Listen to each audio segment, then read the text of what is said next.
in school. New tonight, the brand new technology that could keep kids safer than ever with just a single button.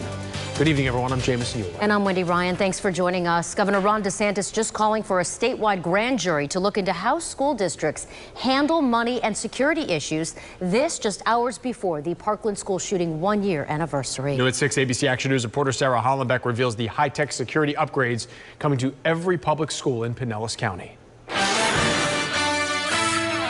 With the tap of just one button, school staff will be able to lock these doors from the inside and make sure that officers can get a live feed from these cameras. I personally do not feel safe at school. Emily Hansel, Hannah Mariscal, and Brenna Dukes go to different schools. They're in different grades, but they share something in common: an uneasiness in the 12 months following the Parkland school shooting. Thinking about, this could happen to me as well. It really hit close to home. It's always in the back of my mind. They've spent months advocating for change to make schools safer. We're proud of everything we've done, but we're not done yet. The latest upgrade fixing delayed communication between school staff and law enforcement officers. In an incident like this, seconds means a lot. From cameras to door locks, everything inside each Pinellas County school will be controlled with the push of one button. And law enforcement will be able to tap into live camera feeds to pinpoint the exact location of the threat. What I would tell the parents and the students is that we're working extremely hard to make sure that all our children and our staffs are safe at the school.